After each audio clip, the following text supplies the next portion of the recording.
Hi, I'm Sarah, and this is the story of how my family betrayed me in the worst way possible. 4 months ago, I got a call that changed everything. My mother, in the calmest voice, told me that my sister Vivi had moved into my lake house. Without asking. She needed a fresh start, they said. But what they didn't tell me? Vivi wasn't just staying there. She was calling it hers. She redecorated, posted it all over social media, convinced my parents that I didn't need it. And when I tried to take back what was mine, she fought back. Hard. Manipulation. Lies. Even legal fraud. And my own parents took her side.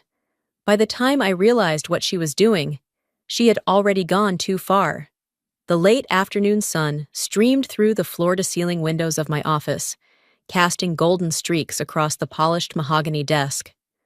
The soft hum of the city below blended with the quiet buzz of my phone beside me. I had spent the last 3 hours combing through investment reports, mentally calculating my next real estate acquisition. My career demanded precision. There was no room for distractions. Then, my phone rang. I barely glanced at the screen before answering. "Hey, Mom." Lillian Laurent's voice greeted me with its usual warmth, but something in her tone felt off. "Sarah, sweetheart, I hope I'm not catching you at a bad time." I leaned back in my chair, stretching slightly. "Not at all. What's up?" She hesitated, just a split second, but enough for my pulse to tick up. "Well, I just wanted to talk to you about Vivi." My body stiffened instinctively. My younger sister, Vivi, had a way of turning any conversation into a plea for help, a request for money, or a passive-aggressive comment about how easy my life was compared to hers. "What about Vivi?" I asked, already bracing myself.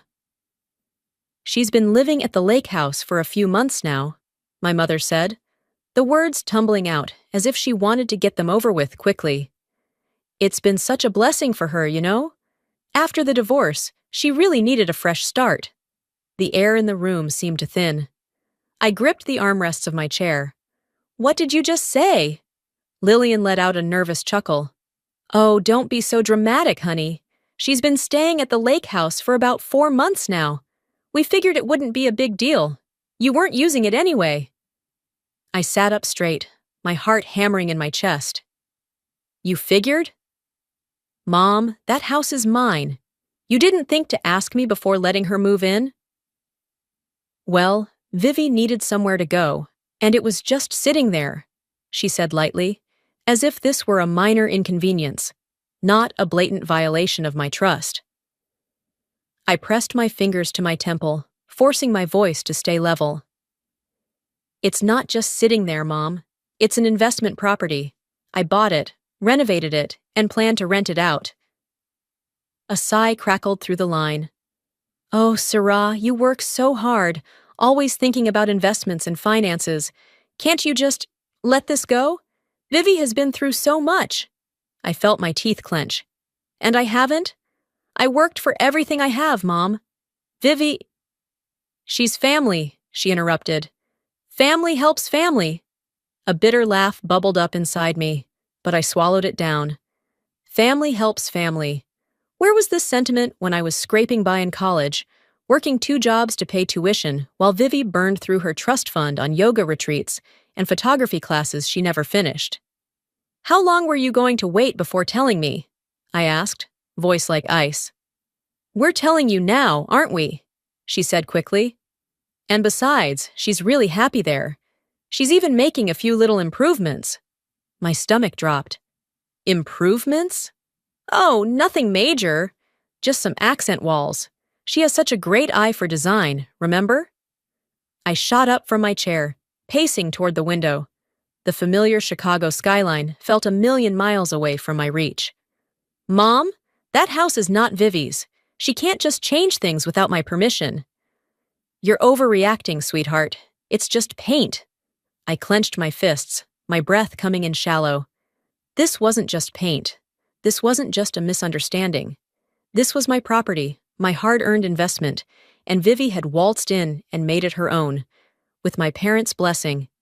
Needing space to think, I ended the call with a vague excuse about a meeting and immediately pulled up Vivi's Instagram. My fingers trembled slightly as I scrolled through her posts. "Welcome to my sanctuary." The caption read below a picture of my lake house, except it didn't look like mine anymore. The walls had been painted a garish teal. The sleek, minimalist furniture I'd chosen had been replaced with bohemian-style decor. And, God help me, there was a macrame wall hanging in my dining room. Hashtags filled the caption: $, new beginnings, $, fresh start, $, blessed life. I swallowed down the nausea rising in my throat. This wasn't a temporary stay. Vivi had claimed my house. I clicked through more posts, each one a new betrayal. A before and after shot of my living room. A selfie of Vivi sipping wine on the deck. The caption reading, "Best decision I ever made." She wasn't just squatting, she was settling in. My fingers moved on their own, typing out a message. Me. "Why are you living in my house?" The dots appeared immediately. Then her response. Vivi. "Oh, hey sis. It's just temporary. You weren't using it anyway. Chill." I stared at my screen, disbelief boiling into fury. Chill, chill. Every instinct screamed at me to drive straight to the airport, but I knew I needed a plan. This wasn't just Vivi overstepping. This was outright entitlement, and I wasn't going to let it slide. I dropped into my chair, took a deep breath, and pulled up my travel app. One-way ticket to Chicago. First available flight. I confirmed the booking. If Vivi thought she could take what was mine, she was about to learn just how wrong she was. The cold Chicago air hit my face the moment I stepped out of the airport, a stark contrast to the dry warmth I'd left behind in Los Angeles. I tightened my coat around me, ignoring the sharp wind that cut through the gaps. My fingers clenched the handle of my carry-on as I strode toward the rental car counter. There was no time for nostalgia, no space for hesitation. I had a house to reclaim. As I pulled onto the familiar highway, my mind drifted to the countless times I had driven this route before, when the lake house had been mine. The excitement of closing the deal, the weekends spent personally overseeing renovations, the pride I felt standing on that deck, knowing I had built something from the ground up. Now, the thought of seeing it again filled me with a suffocating mix of rage and apprehension. I turned onto the winding road leading to the lakefront properties, my heart hammering harder with every mile. Then, as my headlights illuminated the driveway, my stomach dropped. The house stood before me, but it was no longer mine. Warm lights glowed through the large windows, casting inviting shadows onto the snow-dusted ground.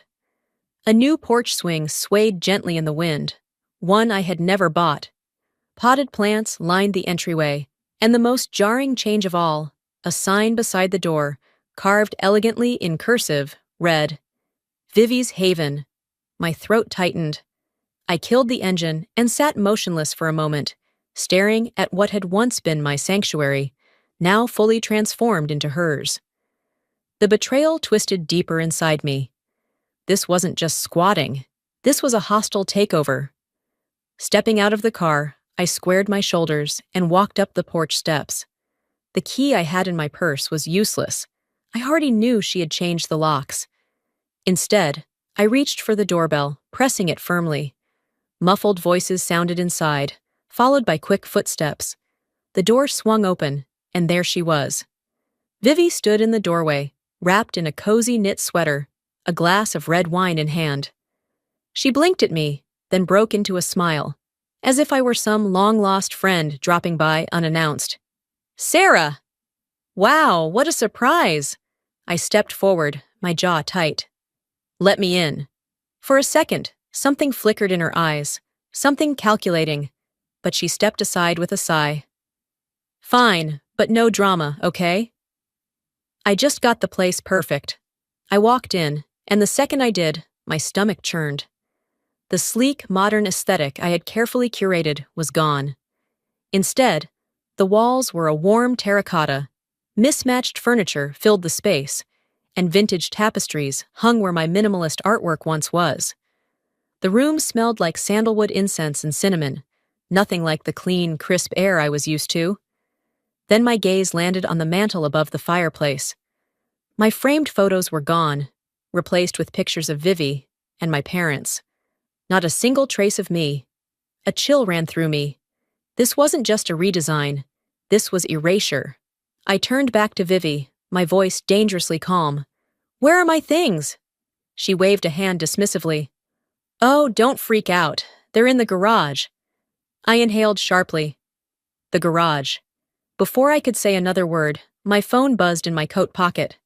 I pulled it out, my stomach flipping as I read the notification. A bank alert. I clicked into it, my pulse pounding. A withdrawal, a loan, and my name on it.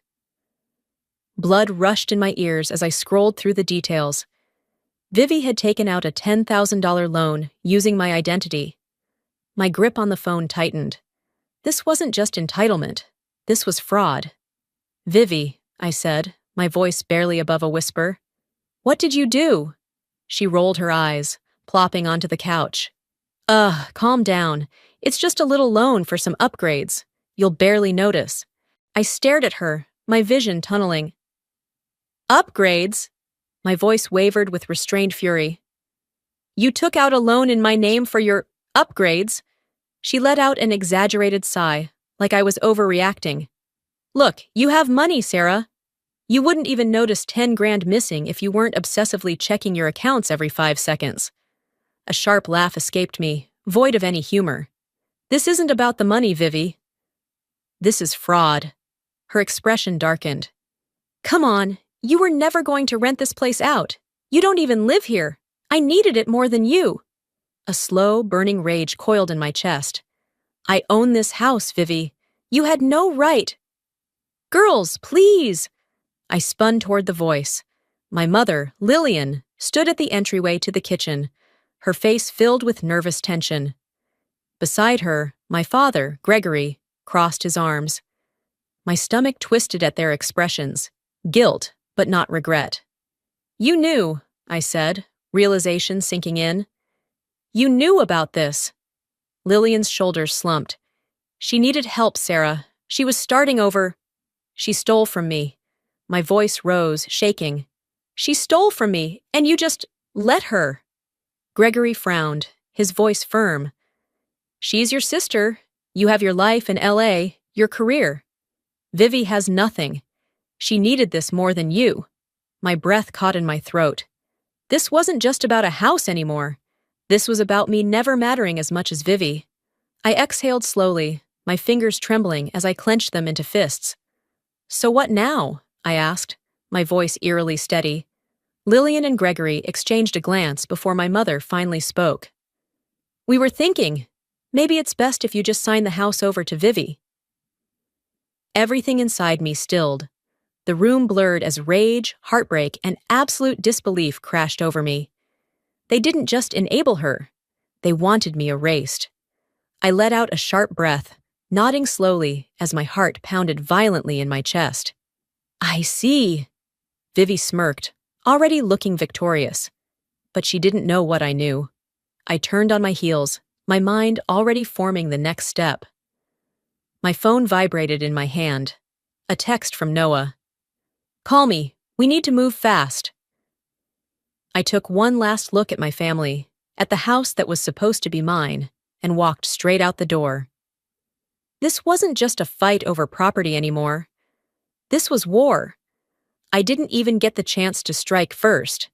Before I could finalize a plan with Noah, before I could even take a breath, Vivi had done what she did best. She turned the tables. Not just on me, but on the truth itself.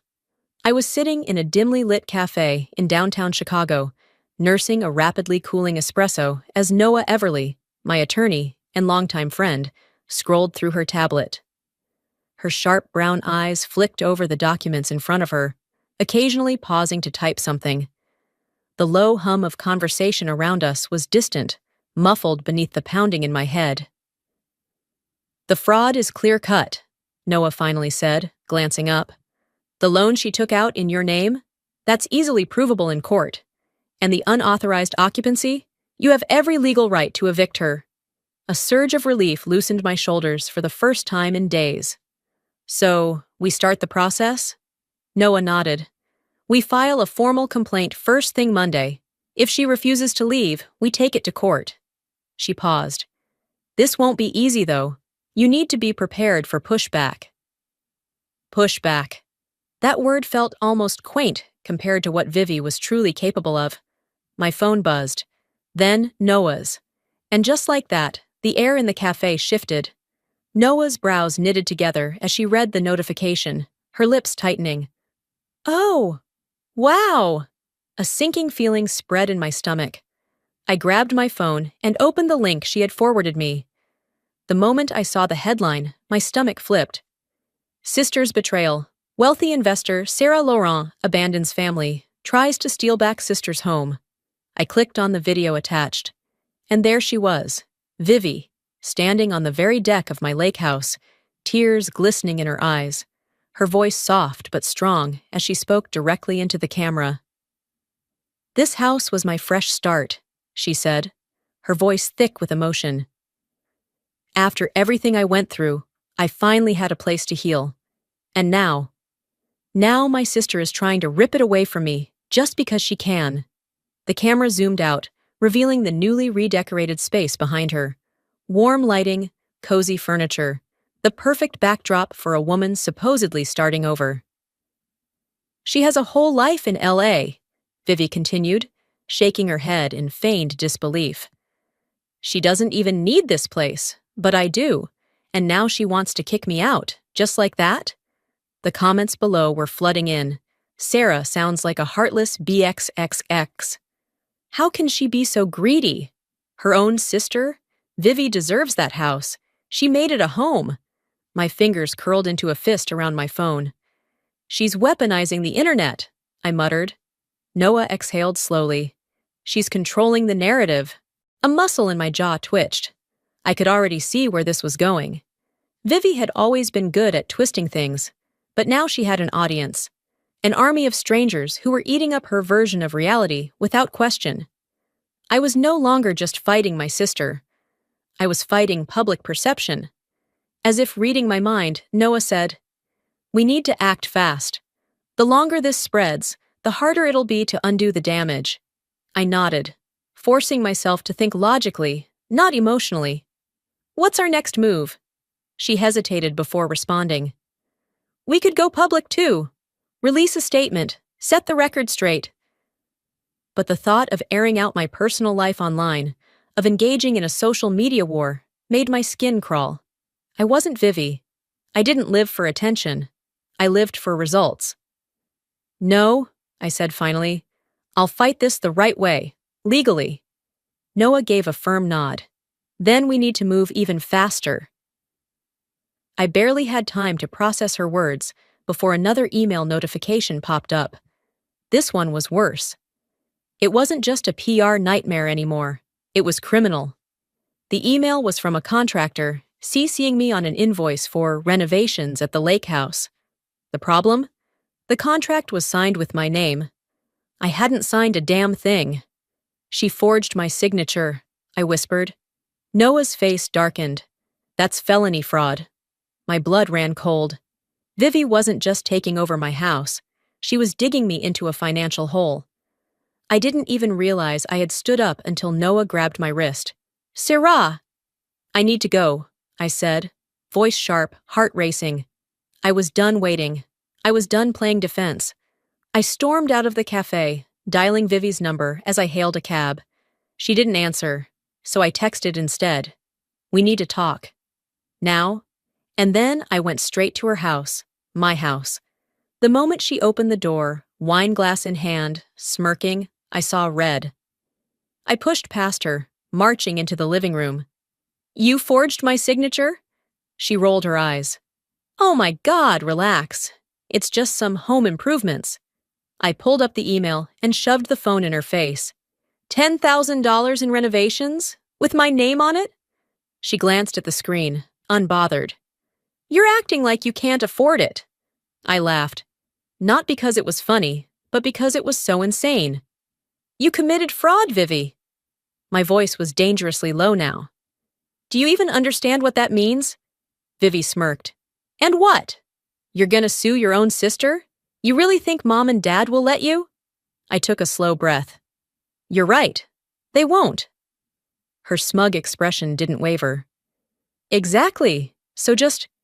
But they don't matter anymore, I cut her off. This isn't just about family.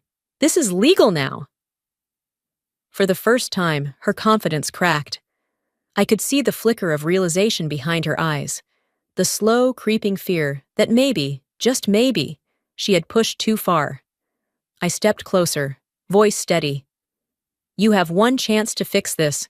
Take down that video. Pay back the money. Get out. She swallowed. Then, just like that, the fear was gone, replaced with the same arrogance I had grown up seeing. You know, she mused, tilting her head. At this point, everyone thinks this house is mine. So really, who do you think they're going to believe? Something inside me snapped. I turned on my heel, leaving without another word. As I stepped outside, my phone vibrated. A message from Noah. Time to go all in. Let's take this to court. I clenched my jaw, my fingers tightening around my phone. Vivi wanted a war? She was about to get one. I woke up to an email notification that made my breath hitch. Subject: urgent. Violations at your property. Lakefront Homeowners Association. I sat up in bed, instantly alert as I skimmed the email. It was from the neighborhood board overseeing the lakefront properties. They had received multiple complaints about Vivi, specifically about her renting out the house to short-term guests. My fingers tightened around my phone. Apparently, Vivi had turned my lake house into an Airbnb listing.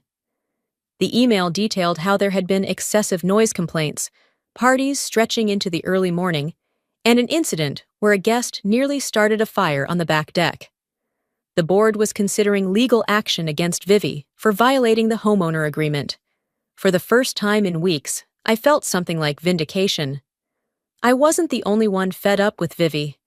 I wasn't crazy. She had finally pushed too far, and now there were real consequences. I swung my legs over the bed, already typing a response. I'd be at their next meeting. This was my chance to take control back. Walking into the Lakefront Homeowners Association meeting later that day, I braced myself. The conference room was filled with stern-looking board members and a handful of concerned neighbors. Some looked tired, others downright angry. I was barely seated before an older man, Mr. Parker, stood up, his weathered hands gripping a folder. Miss Laurent, I assume you're here about the situation with your sister? I nodded. I just read the complaints. I had no idea she was renting the house out. Another board member scoffed. Well, she sure knew, and she's been making a killing off it. Guests in and out every weekend. It's turned into a damn hotel. Murmurs of agreement filled the room. Mr. Parker slid a paper toward me. Here's proof. An active Airbnb listing under the name Vivi's Haven. I grabbed the sheet, bile rising in my throat as I read through it. Vivi had been profiting off my home. And the worst part? She had 5-star reviews. Such a charming lakeside escape. Vivi is an amazing host. Loved our weekend retreat in Vivi's home. We'll definitely be back. Vivi's home. I gritted my teeth. She's breaking multiple bylaws, another board member said. She either stops immediately or will escalate this to legal action. I forced a steady breath. I'll handle it. I'll make sure she stops. A part of me felt relief. This was the first real threat against Vivi that didn't come from me. But deep down, I knew she wouldn't back down without a fight. And I was right. Later that night, Noah called me, her voice sharp. Have you seen it yet? My stomach clenched. Seen what? A second later, a link popped up in my messages. I clicked it and froze. Vivi had posted another video, but this time, it wasn't just her sob story about needing a home. It was a full-blown smear campaign against me. I stared at the screen as Vivi, tears pooling in her eyes, voice cracking just the right amount, spoke directly to the camera. My sister is trying to make me homeless. She got the neighborhood to gang up on me. She's using her money and power to ruin my life. Below, the comment section was exploding. Sierra is heartless. Disgusting how rich people treat family. She doesn't deserve that house. Vivi made it a home. The familiar, suffocating rage curled in my chest. It didn't matter that I had facts, contracts, and bank statements. Vivi had the court of public opinion, and I was losing. The next morning, my parents called. I almost didn't pick up, but a part of me, the part that still wanted to believe they'd see reason, made me answer. Sarah! My father's voice was clipped. What the hell are you doing? I pressed my fingers to my temple. What am I doing? Your sister is in tears, my mother interjected, her voice thick with emotion. How could you turn the entire neighborhood against her? I let out a sharp laugh. I didn't turn anyone against her. She did that all on her own. She's just trying to survive, my father said coldly. And you? She committed fraud. She's illegally renting out my house. But sure, let's make me the villain. Silence. Then my mother's broken whisper. You're tearing this family apart. Something inside me cracked. Not from sadness, not from guilt, from realization. It didn't matter what Vivi did. It didn't matter what proof I had. They would always choose her. I closed my eyes, exhaled slowly. Then I did what I should have done a long time ago. I hung up. That night, I sat in my hotel room, phone in hand, staring at the growing pile of slanderous posts Vivi had made.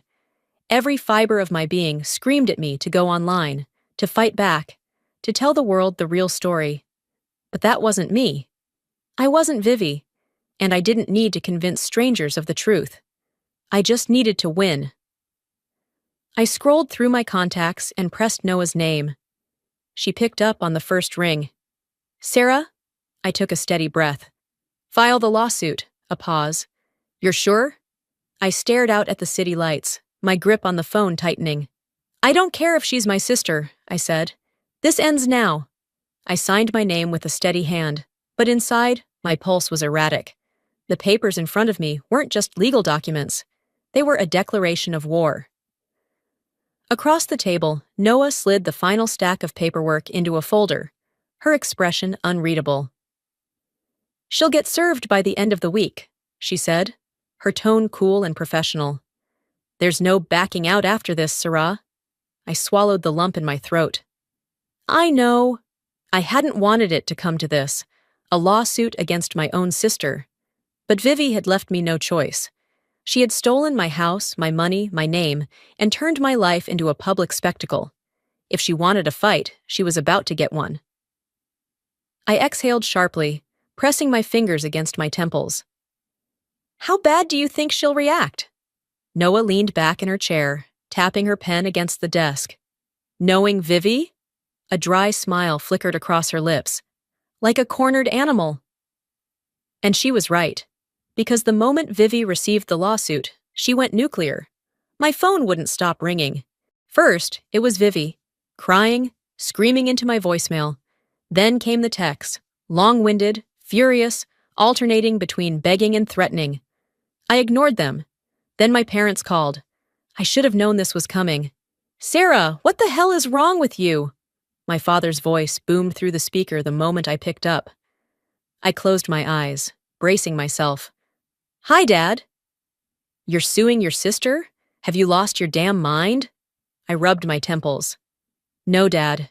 Vivi lost her mind when she stole from me. I could hear my mother sobbing in the background.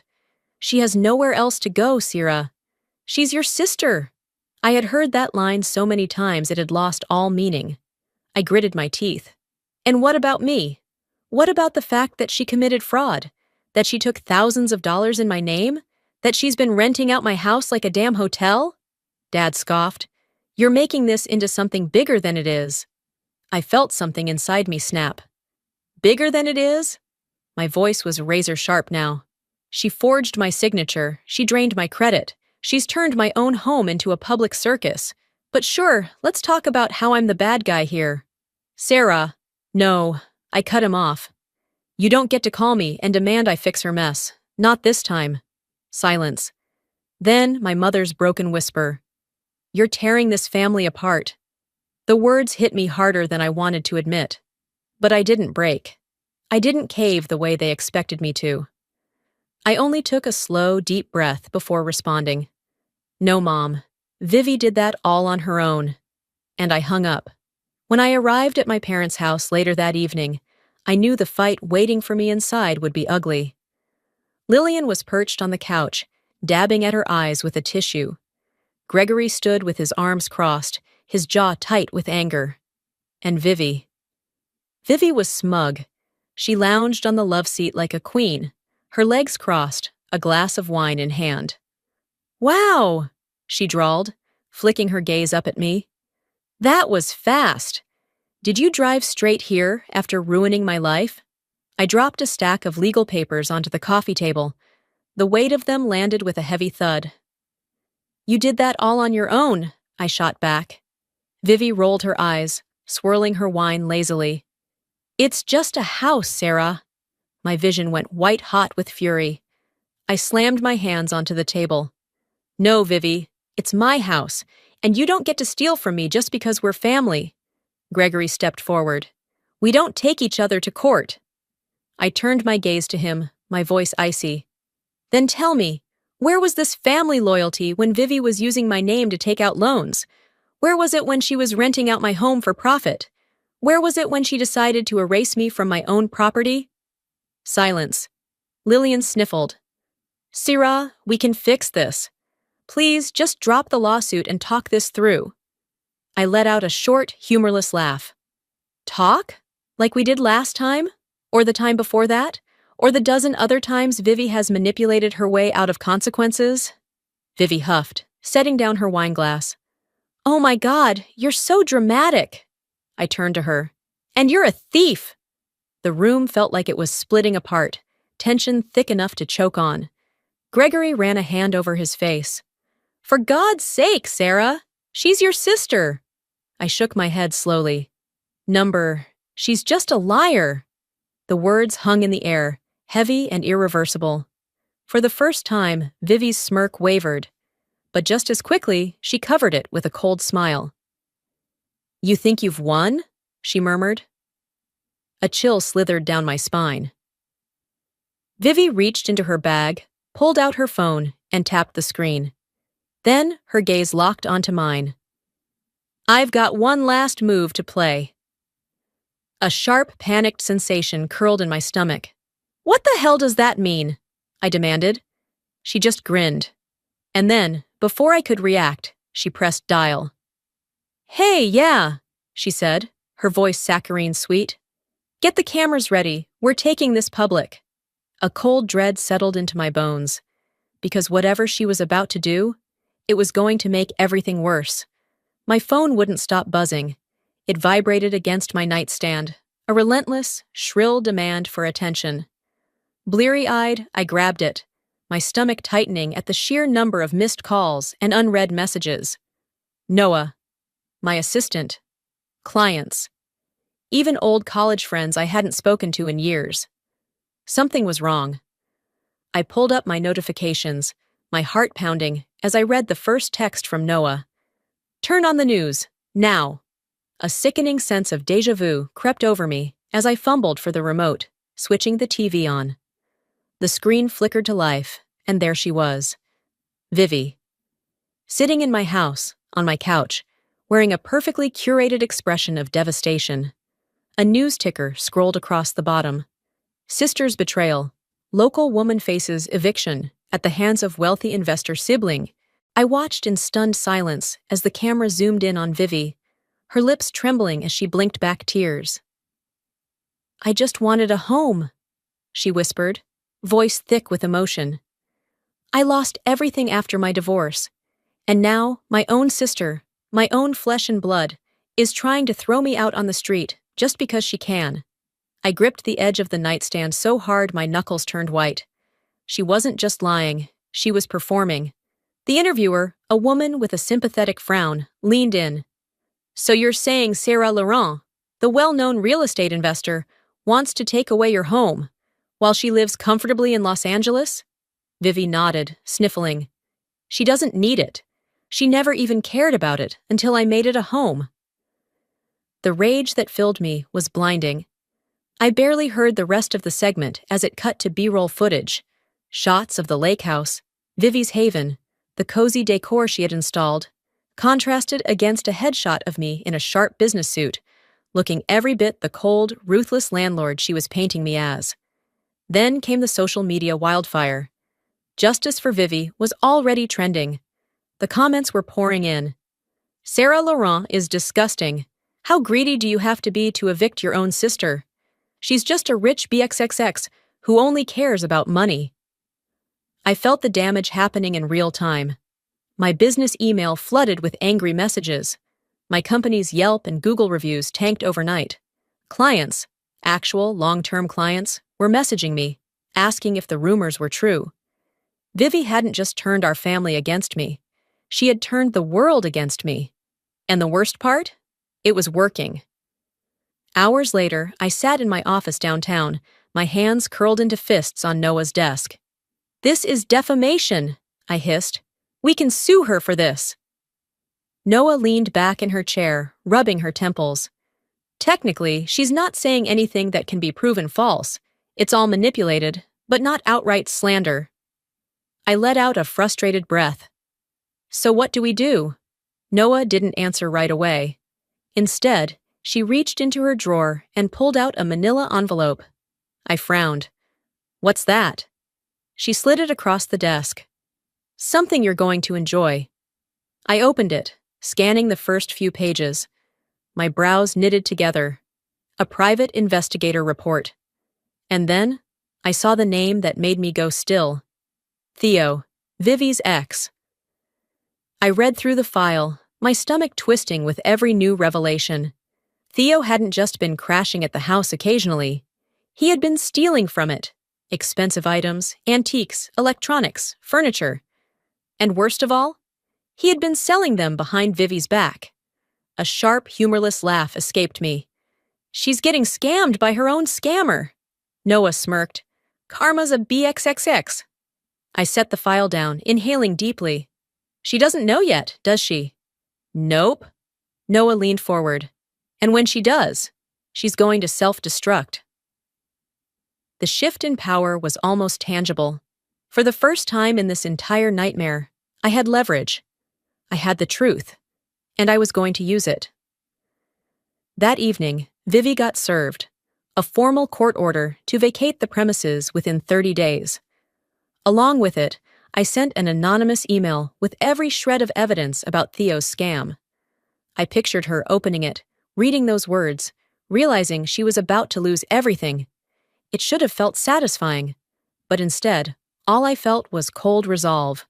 Because Vivi was too stubborn to back down. She was going to fight to the bitter end. And I was ready. 2 days later, Vivi stormed into the house, slamming the door behind her. "Theo!"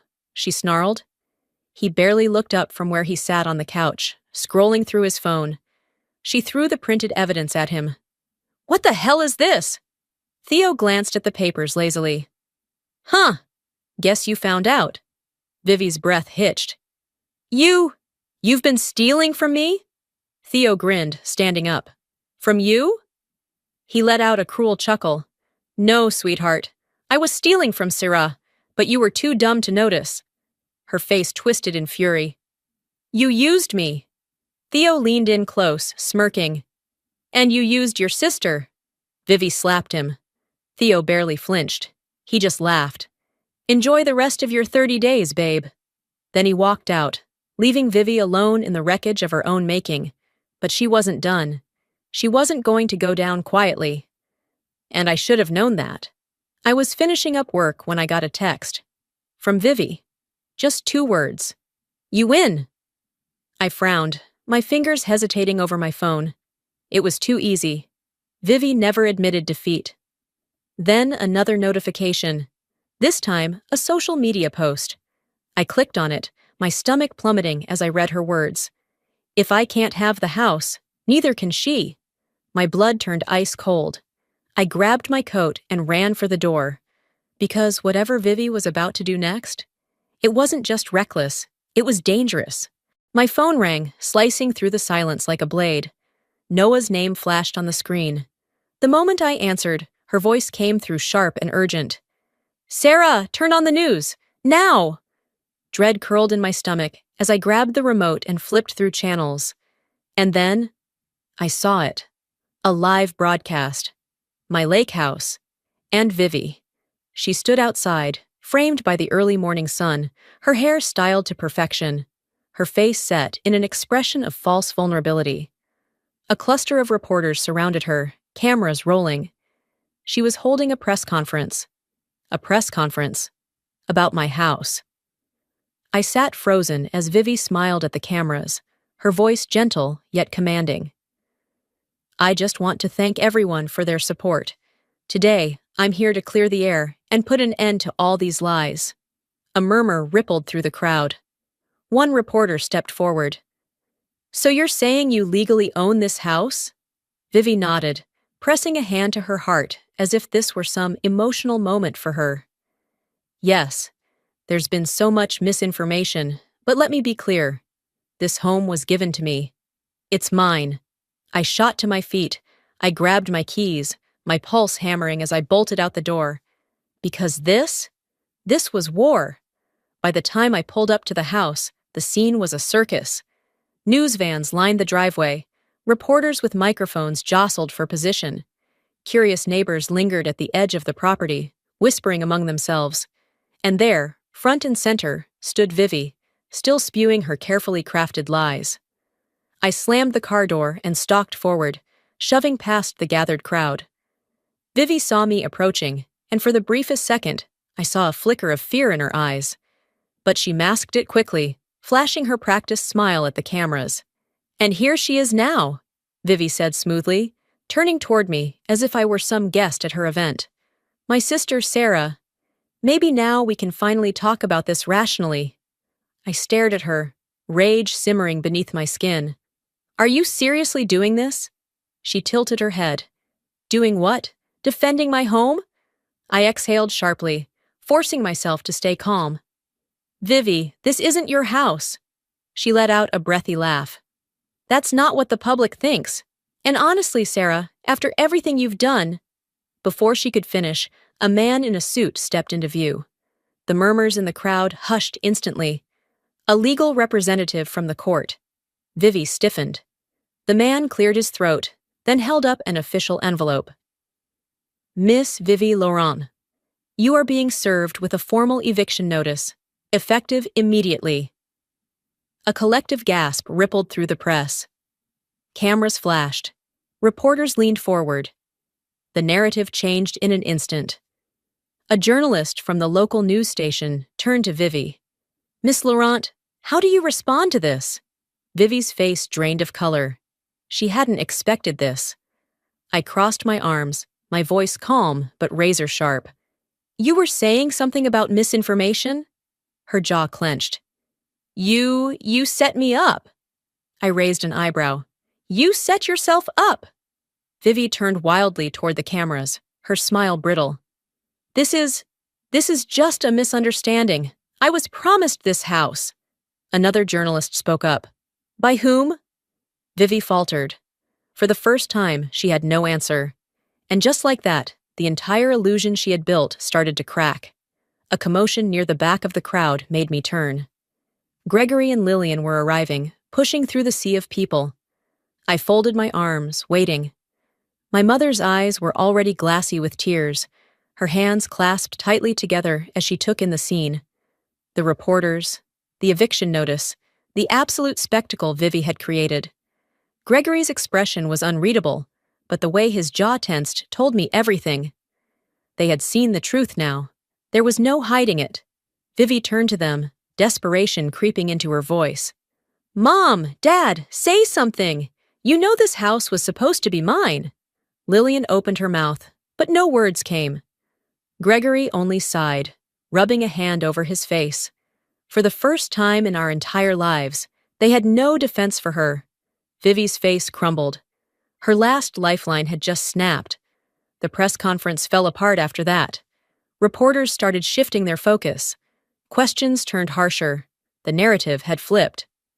"Miss Laurent, what about the fraudulent loan taken in your sister's name? Were you aware of the illegal Airbnb operation? What about the forged renovation contracts? Vivi backed away, her breath coming in short, panicked bursts.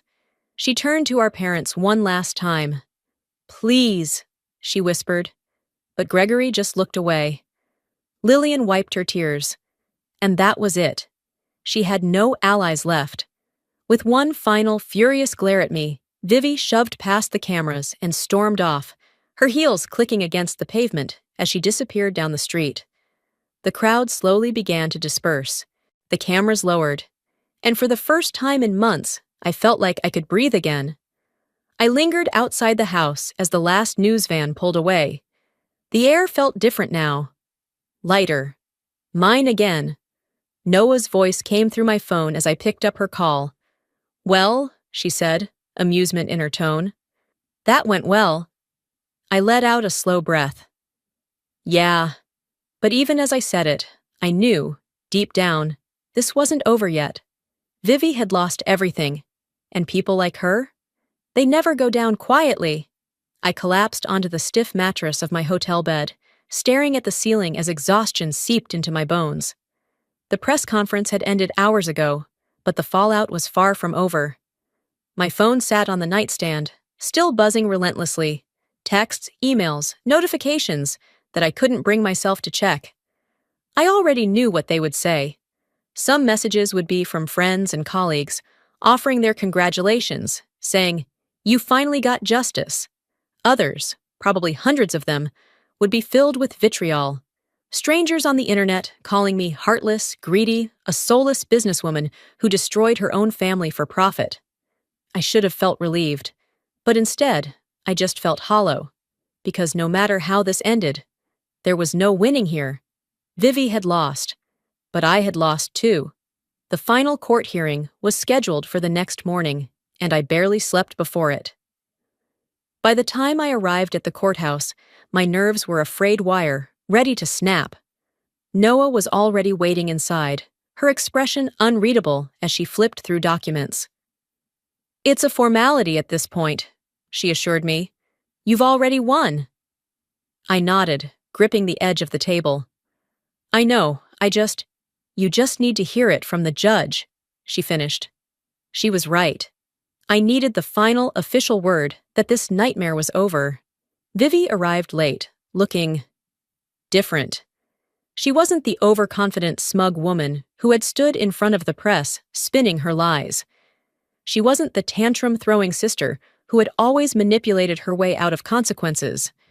She looked defeated. Her usually flawless hair was unkempt, her expensive clothes wrinkled like she had barely made the effort. Her eyes, normally filled with calculated defiance, were empty. The hearing itself was quick. The judge upheld the eviction order. Vivi had 48 hours to vacate the property. Additionally, the court had opened an official investigation into the fraudulent loans, the forged contracts, the entire mess she had created. I expected to feel victory, but all I felt was tired. Noah turned to me after it was over. "It's done," she said. "She can't fight this anymore." I nodded. "Yeah, it's done." But then why did I still feel like there was something unfinished? I returned to the lake house later that afternoon. Vivi was already there, packing her things. For the first time in a long time, we were alone. She barely looked up as I stepped inside, shoving clothes into a suitcase, her movements sharp and furious. I watched her for a long moment before finally speaking. "You're really leaving then?" She laughed bitterly. "What else am I supposed to do?" A part of me expected her to argue, to lash out. But she just kept packing. And somehow that made it feel worse. She zipped up her suitcase and turned to face me, arms crossed. "I bet you're happy now." I shook my head. "No, Vivi, I'm not." She scoffed, rolling her eyes. "Right, because this was so hard for you." I exhaled slowly. "I just want my life back." For the first time, she didn't have a snarky reply. She just looked at me, and for a fleeting second, I saw something I hadn't seen in years. The sister I used to know, but it was gone in an instant. Vivi shook her head, grabbing her bags. "Doesn't matter, it's over." She walked past me without another word. Outside, my parents were waiting.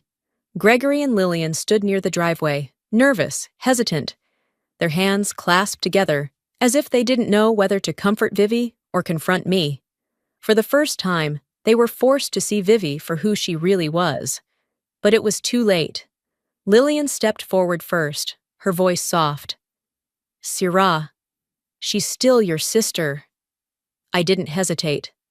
"And I'm still your daughter, but you never fought for me." The words landed hard, and for the first time in my life, they had no response. Gregory opened his mouth, then closed it. Lillian looked away. And I realized something. I wasn't just taking back my house, I was taking back myself. Vivi didn't say goodbye.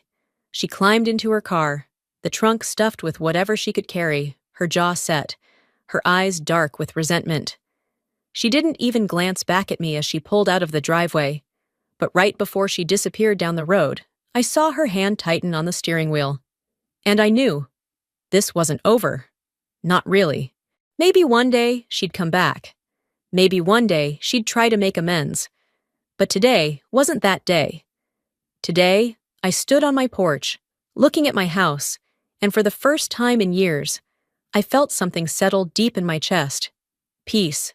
The wind shifted, rustling the trees around the lake, carrying away the remnants of everything that had happened here. And as I took a deep breath, I knew. This house was finally mine again. The house was finally quiet. For the first time in months, I walked through my home without feeling like an intruder.